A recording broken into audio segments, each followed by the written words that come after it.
حتى لو طلقك انت ليكي عنده حقوق، يعني مؤخر ونفقه والذي منه. وانت عارفه الحاج لو ما كنتيش تقفي قدامه بقوه وتطلبي حقك عمرك ما هتطولي منه حاجه. عندك حق. حتى انت يا يوسف، ده انا اللي كنت فاكر ان انا طلعت بيك من الدنيا تستغفلني وتلعب من ورايا.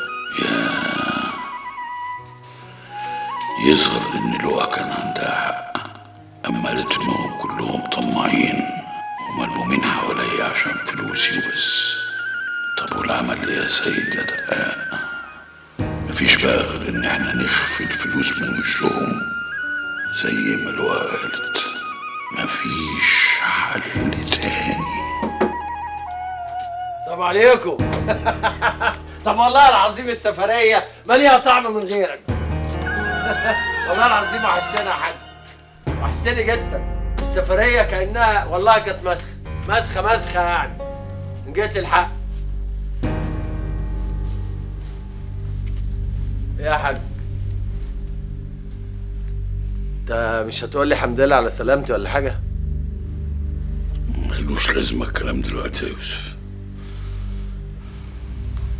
يا حاج خير، في حاجة تعباك ولا ايه؟ لا ابدا مفيش حاجة. امال فيك ايه مالك؟ وانت ملوش لازمة الكلام.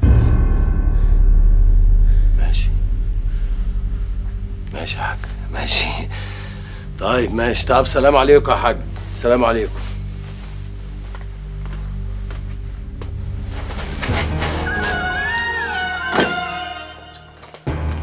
الله، اهلا مرات ابويا. الحمد لله على السلامة يا يوسف. الله يسلمك. اما جبت لك شويه حاجات من الصين، انما ايه يستاهلوكي. معلش يا يوسف، اصل الحاج شكله متضايق شويه، نأجلها بعدين. ماله. ماشي. الحمد لله على السلامه.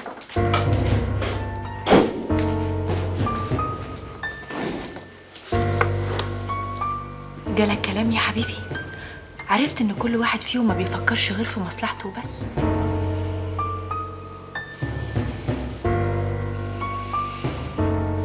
بكرة لازم اشوف حل.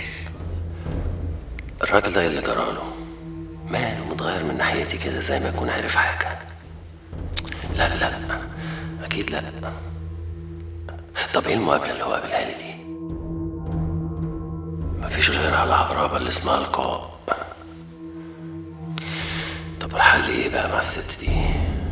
دي عمالة كل يوم تاكل في دماغه أكتر.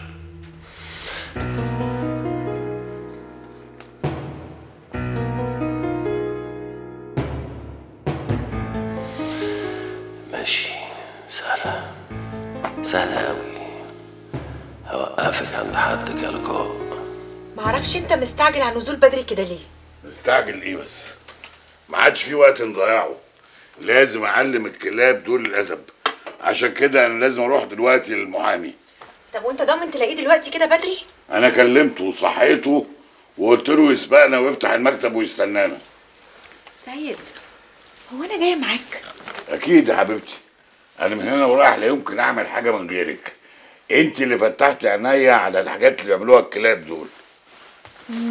بقول لك يا حبيبي، طب ما تفكر شويه، يمكن يكون اتسرعت ولا حاجه. لا انا ما اتسرعتش ولا حاجه، بالعكس اللي بعمله ده كان لازم اعمله من زمان قوي. حاج سيد، عاوز ايه؟ انا مش هسمح لك ولا انت ولا هي تغدروا بيا. انت جننت انا ولا ايه؟ جننت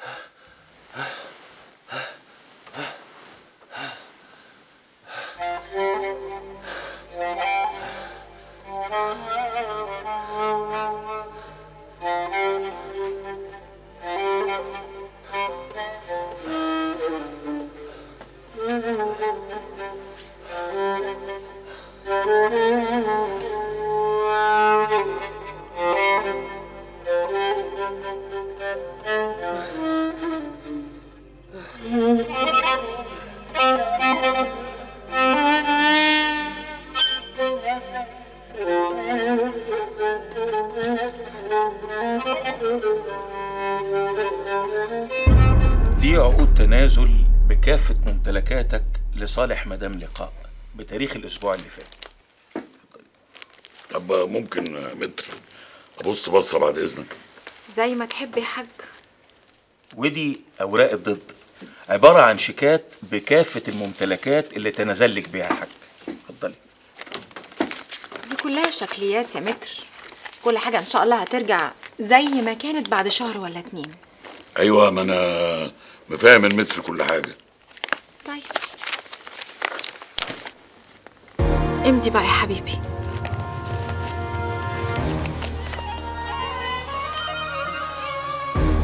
امضي يا بيبي.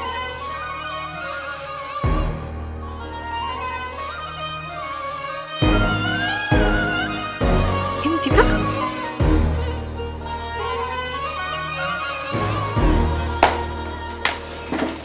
استاذ منصور ما بيردش على التليفون، قافل تليفونه ومش عارف هو يحضر الاجتماع ده ولا لا. ايه اللي بيحصل ده؟ ايه الغموض ده؟ ده ما بيردش عليا انا كمان في التليفون، بس انا واثق تماما انه مش هيحضر الاجتماع بعد ما باع نصيبه في الجريده. المشكلة يا جماعة ان محدش يعرف مين هو المشتري الجديد. ما هو عامل لنا مفاجأة. المصر انه ما يعلنش عن نفسه، عايز يظهر لنا فجأة، عامل لنا مفاجأة. مين هو ده؟ انا مش فاهم. ماشي يا منصور، ماشي يا منصور، لما اشوفك ازاي تبيع نصيبك في الجريده من غير ما تاخد رايي، ما انا شريك معاه. السلام عليكم ورحمه الله وبركاته. حاج سيد، اهلا يا جاد، ازيك؟ هو حضرتك اللي اشتريت ايوه حضرتي اللي اشتريت عندك مانع ان شاء الله؟ طبعا. طبعا عندي مانع، عندي 1000 مانع كمان. اهدى يا هاب، اهدى علشان نسمع الحاج سيد الدقاق عاوز يقول ايه. اهدى. على كل حال انا شايف هنا شبان كتير ما تعرفناش ببعض قبل كده، انما الباقيين يعرفوني. وانا عموما هقدم لحضراتكم نفسي. انا ابني اسمي الحاج سيد الدقاق. يا حاج سيد ارجوك من فضلك، احنا عارفينك كويس، حضرتك كمل عاوز تقول ايه. ما تقطعنيش يا جاد. طبعا دلوقتي انا رئيس مجلس الاداره، وزي ما انتم عارفين اي اداره جديده بيبقى لها سياسه جديده، واول هام في السياسه دي ان الجورنان استغنى عن رئيس التحرير الموجود دلوقتي. استغنى عني انا؟ برافو برافو يا حاج سيد، انا عرفت انت ليه اشتريت الجورنال. اسمعوا يا جماعه، الحاج سيد الدقاق يبقى ابويا، اشترى الجورنال ده علشان يذلني، عشان يرفدني، عشان يجيب مناخير الارض. برافو يا حاج، ونعم الاب. عرفت بقى انا ليه بكرهك، عرفت ليه كلنا بنكرهك. على فكره مش انا بس، في ناس كتير بتكرهك، لازم تبقى فاهم كده كويس يا حاج. طب امشي بقى، اطلع بره بره بره. ماشي يا حاج، انا ماشي، بس اقسم بالله ما هسيبك، مش هسيبك يا حاج سيد، مش هسيبك.